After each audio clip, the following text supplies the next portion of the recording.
গ্রাহকের হ্যান্ডসেট নিরাপদ রাখতে এনইআইআর সচল থাকবে জানিয়েছেন বিশেষ সহকারী কারওয়ান বাজারে মোবাইল ফোন ব্যবসায়ীদের অবরোধ বিক্ষোভ। চালের দাম বৃদ্ধির কোনো শঙ্কা নেই আশ্বস্ত করলেন খাদ্য উপদেষ্টা। মজুদ রয়েছে প্রায় ২০ লাখ টন, সংগ্রহ করা হচ্ছে আমদানি এবং স্থানীয় বাজার থেকে।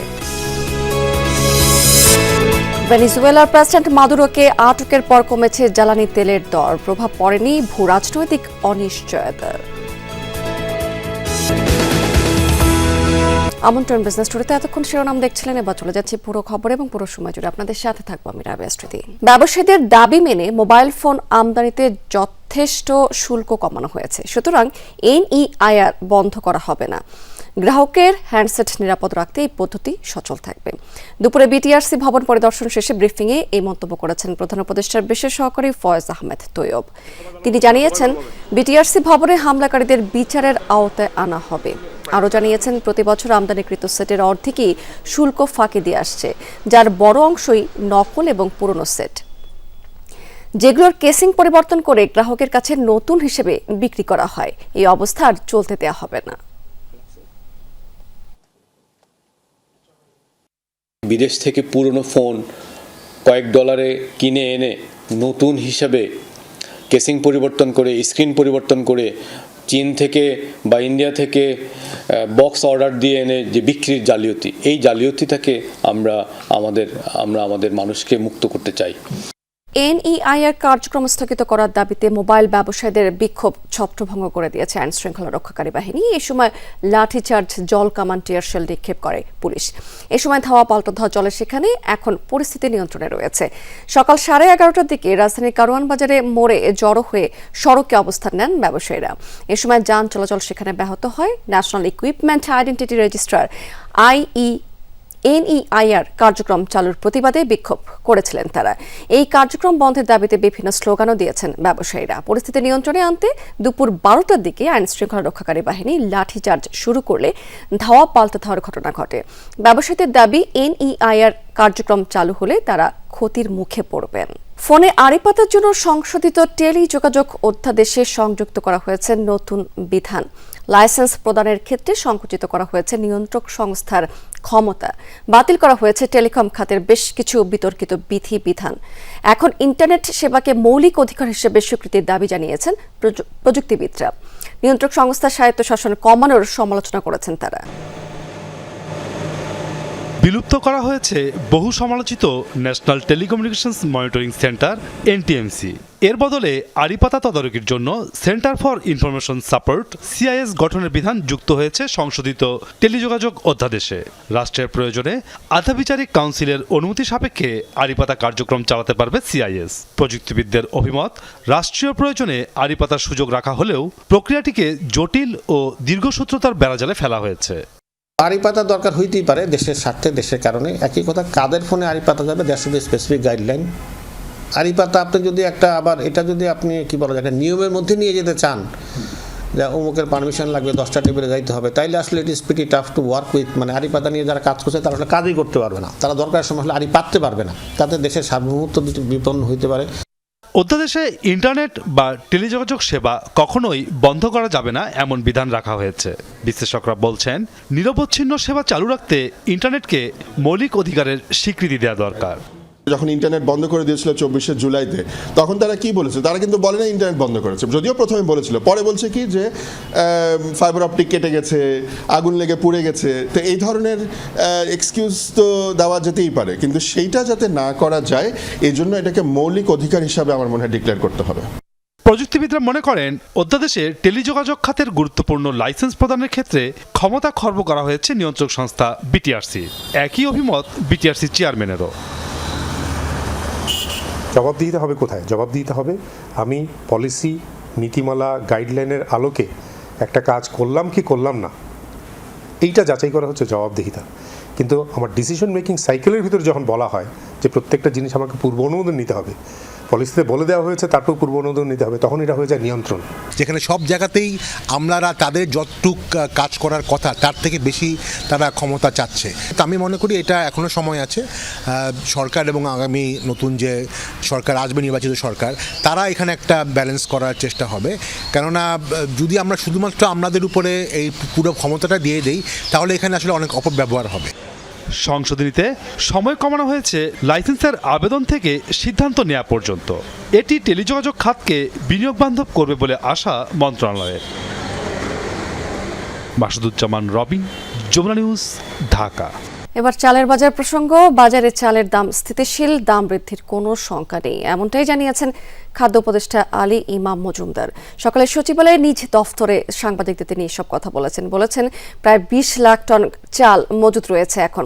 আমদানি এবং স্থানীয় বাজার থেকে সংগ্রহ দুটোই চলছে। এ সময় উপদেষ্টা আরও বলেছেন যে মজুত রয়েছে, আপৎকালীন কোনো দুর্যোগ হলেও সংকট হবে না। আমদানির বিষয়ে উপদেষ্টা আরও বলেছেন যে ভারত থেকে চাল আমদানি রাজনৈতিকভাবে দেখছে না সরকার, যেখান থেকে কম দামে পাওয়া যাবে সেখান থেকেই আমদানি করা হবে। চালের দাম কিন্তু স্থিতিশীল আছে। আমরা আশা করছি আমাদের সাপ্লাই সিস্টেম সমৃদ্ধ আছে, যেহেতু স্টক আছে, এজ ওয়েল এজ আমাদের ইম্পোর্ট চ্যানেল ইয়াতে আছে, প্লাস এখনো লোকাল প্রকিউরমেন্টও চলছে। এটা এই ব্যাপারে আমার মনে হয় তেমন কোনো সংকট হবে বলে আমি মনে করছি। বাণিজ্যর সাথে আমরা রাজনীতিকে করি না।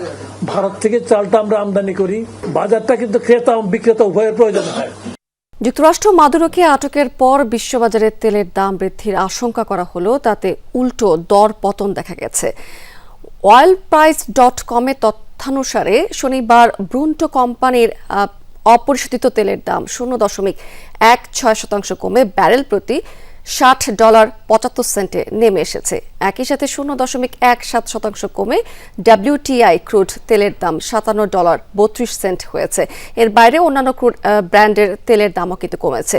বিশেষজ্ঞরা বলছেন যে তৃতীয় বিশ্বযুদ্ধের মতো বড় কোনো সংঘাত না হলে আকস্মিকভাবে তেলের দাম বৃদ্ধির সুযোগ কম। তবে হরমুজ প্রণালীতে তেলবাহী জাহাজের চলাচল ক্ষতিগ্রস্ত হলে এমনটি হতে পারে। ঢাকার পূর্বাঞ্চলে শুরু হওয়া 30তম আন্তর্জাতিক বাণিজ্য মেলার দ্বিতীয় দিন আজ। কনকনে শীত আর ঘন কুয়াশার কারণে লোক সমাগম কিছুটা কম মেলায়, তবে বেলা বাড়ার সাথে সাথে লোক সমাগম বাড়বে বলে ধারণা করছে। এবার পণ্যের মান নিয়ে খুশি ক্রেতারা। সাজসজ্জার ভিন্নতা এবং শৃঙ্খলা এবারের আসরে চোখে পড়ার মতো ছিল। একাধিক শিশু পার্ক এবং আধুনিক রাইড স্থাপনে খুশি শিশু এবং তাদের অভিভাবকগণ। এদিকে টিকিট কাটতে গিয়ে কিছুটা বিড়ম্বনার অভিযোগ করেছেন আগত দর্শনার্থীরা। আয়োজকরা বলছেন যে অনলাইনে টিকিট কাটলে দর্শনার্থীদের বিড়ম্বনা অনেকটাই কম হবে।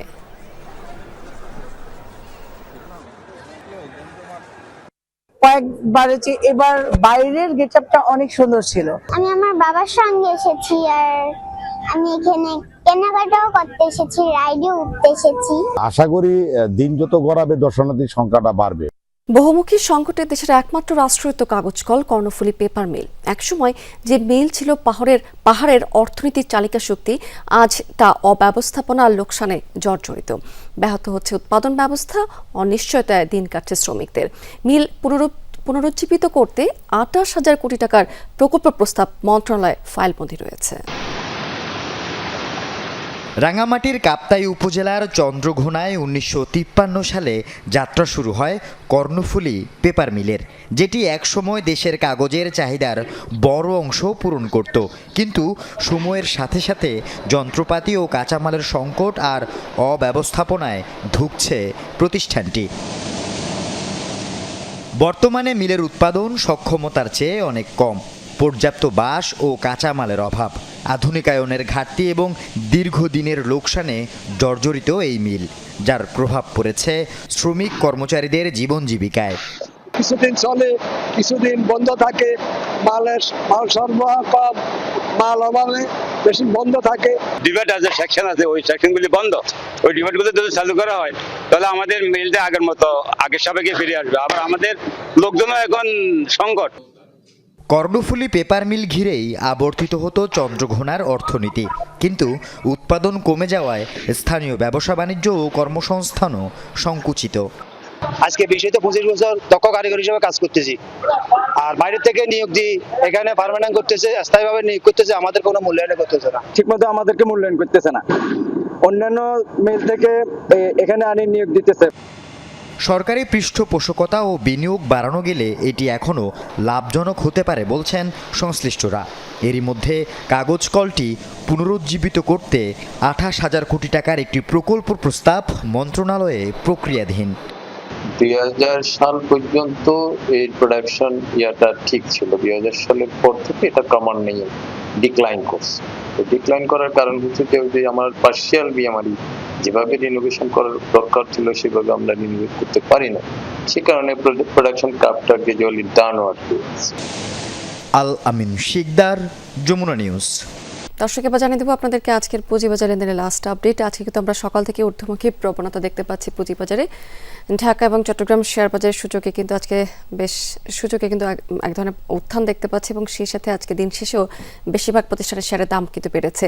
ঢাকার শেয়ার বাজারের কথা যদি বলি, আজকে প্রধান সূচক ডিএসসি ব্রড ইন্ডেক্স সেটি কিন্তু 54 পয়েন্টের মতো বেড়েছে টোটাল, এবং 4,965 পয়েন্টে এই সূচকটা অবস্থান করছে। অন্য দুটি সূচক ডিএসসিএস সূচক সেটিও কিছুটা বেড়েছে, 1006 পয়েন্টে আছে। থার্টি সূচক সেটি 1887 পয়েন্টে আছে, প্রায় 18 পয়েন্টেরও বেশি বেড়ে। টোটাল ট্রেড হয়েছে 537 কোটি 41 লাখ টাকা শেয়ার, এবং ট্রেড হওয়া কোম্পানিগুলোর মধ্যে 204টির দাম বেড়েছে আজকে, এবং 143টি কোম্পানির শেয়ারের দাম আজকে ঢাকার শেয়ার বাজারে কমেছে, পতন হয়েছে। 43টি কোম্পানির শেয়ারের দাম অবশ্য অপরিবর্তিত রয়েছে। টপ 20-তে আজকে আমরা দেখতে পাচ্ছি অরিয়ন ইনফিউশন, এটি কিন্তু সকাল থেকে প্রথম অবস্থানে আছে এবং দিন শেষে আজকে টোটাল ট্রেড করেছে 26 কোটি টাকার মতো, এবং এই কোম্পানি আজকে 358 থেকে 387 টাকার মধ্যে ট্রেড হচ্ছে। লাস্ট প্রাইস ছিল 383 টাকা 10 পয়সা। সিটি ব্যাংক দ্বিতীয় অবস্থানে আছে প্রায় 18 কোটি 52 লাখ টাকার মতো শেয়ার ট্রেড করে। উত্তরা ব্যাংক এটি তৃতীয় অবস্থানে আছে এবং ট্রেড হচ্ছে সকাল থেকে 23 থেকে 24 টাকার মধ্যে, 24 টাকা 20 পয়সার লাস্ট প্রাইস ছিল, এবং 15 কোটি 59 লাখ টাকার মতো শেয়ার টোটাল ট্রেড করেছে এই কোম্পানিটি। চট্টগ্রাম শেয়ার বাজার, সেখানেও কিন্তু এক ধরনের সূচকের উত্থানের কথা বলছিলাম, আজকে সারাদিন ধরেই রয়েছে। সার্বিক সূচক যেটি সিএসপি সেটি কিন্তু 127 পয়েন্টের মতো বেড়েছে এবং 13,819 পয়েন্টে এই সূচকটি অবস্থান করছে। টোটাল ট্রেড করেছে আজকে সিএসসি 26 কোটি 90 লাখ টাকার মতো শেয়ার, এবং টোটাল ট্রেড হয়েছে সকাল থেকে 175টি প্রতিষ্ঠানে। এর মধ্যে 100টির দাম বেড়েছে, 61টি কোম্পানির শেয়ারের দাম কমেছে এবং 14টি কোম্পানির শেয়ারের দাম অপরিবর্তিত রয়েছে। দর্শক, এই ছিল আমার হাতে পুঁজিবাজারের লাস্ট আপডেট। আমরা আন্তর্জাতিক প্রসঙ্গে চলে যাচ্ছি। রেয়ার আর্থ এলিমেন্ট আধুনিক প্রযুক্তি এবং সামরিক শক্তির মূল ভিত্তি। বিশ্ব মজুদের বড় অংশ এখন চীনের হাতে, আর এই আধিপত্য বিশ্ববাজারে অস্থিরতা তৈরি করছে, পাশাপাশি পরিবেশ ধ্বংসের ঝুঁকিও কিন্তু বাড়াচ্ছে। চীনের নির্ভরতা কমাতে যুক্তরাষ্ট্র এবং তার মিত্ররা বিকল্প উৎস এবং রিসাইক্লিংয়ে বিনিয়োগ বাড়ালেও রেয়ার আর্থ ঘিরে ভূরাজনৈতিক সংঘাতের আশঙ্কা থেকেই যাচ্ছে। রেয়ার আর্থ এলিমেন্ট, যা আধুনিক প্রযুক্তি এবং সামরিক শক্তির মূল ভিত্তি। স্মার্টফোন থেকে শুরু করে মহাকাশে পাড়ি দেওয়া রকেট কিংবা শত্রুপক্ষকে গুড়িয়ে দেওয়া সুপারসনিক যুদ্ধবিমান, এই আধুনিক সভ্যতার প্রতিটি স্পন্দনের পেছনে লুকিয়ে আছে এক রহস্যময় অদৃশ্য শক্তি। নাম তার রেয়ার আর্থ এলিমেন্ট। 17টি বিশেষ উপাদানে এই সংমিশ্রণ ছাড়া বর্তমান পৃথিবী অচল।